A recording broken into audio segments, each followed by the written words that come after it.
Kilometre উত্তর পশ্চিমে প্রায় 2 মিনিট স্থায়ী ভূমিকম্পে গোটা দেশ কেঁপে ওঠে। আবহাওয়াবিদরা জানান, এটি এ পর্যন্ত দেশে অনুভূত সবচেয়ে দীর্ঘস্থায়ী ও বড় মাত্রার ভূমিকম্প।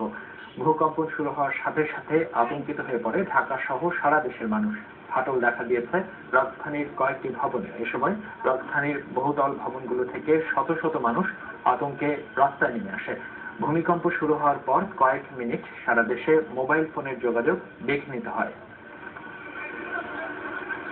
প্রচন্ড ভয় লেগেছে। আমাদের ওই সময় মিটিং চলছিল অফিস আওয়ারে, তো মিটিং ভেঙে চলে আসতে হয়েছে আর কি।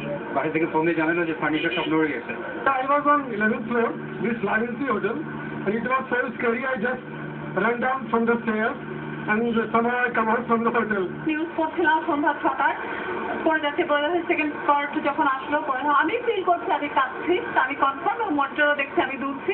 তখন আমার পক্ষে আর কিছুই করা সম্ভব ছিল না। আমি ঘোষণাটা দিয়ে বাধ্য হয়েছি নিউজটা বন্ধ করার জন্য। ভূমিকম্পে দেশের বিভিন্ন জেলায় বাড়িঘর ও দোকানপাট সহ কয়েকটি স্থাপনায় ফাটল দেখা দিয়েছে। দেয়াল ধসে নারী ও শিশু সহ আহত হয়েছেন 5 জন। বগুড়ায় 1 মিনিট স্থায়ী ভূমিকম্পে শহরের শেরপুর রোডের তৌহিদ প্লাজা নামে 7তলা ভবন হেলে পড়ে পাশের ভবনের উপর। এ সময় শহরবাসী আতঙ্কিত হয়ে পড়ে।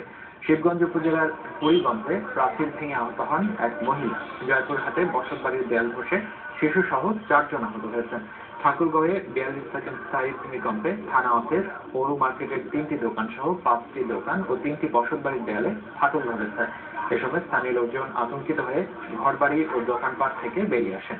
কুষ্টিয়ার ভেড়ামারা ডাকবাংলো সুপার মার্কেট ও সিরাজগঞ্জের বেলকুচির বিভিন্ন বাড়ির দেয়ালে ফাটল দেখা দিয়েছে। কুষ্টিয়া ইসলামী বিশ্ববিদ্যালয়ের সাদ্দাম হোসেন হলের 2য় তলা থেকে লাফিয়ে পড়ে গুরুতর আহত হয়েছেন এক শিক্ষার্থী। নাটোরে 7টি মাটির ঘর ধসে পড়ার পাশাপাশি মসজিদেও ফাটল ধরেছে।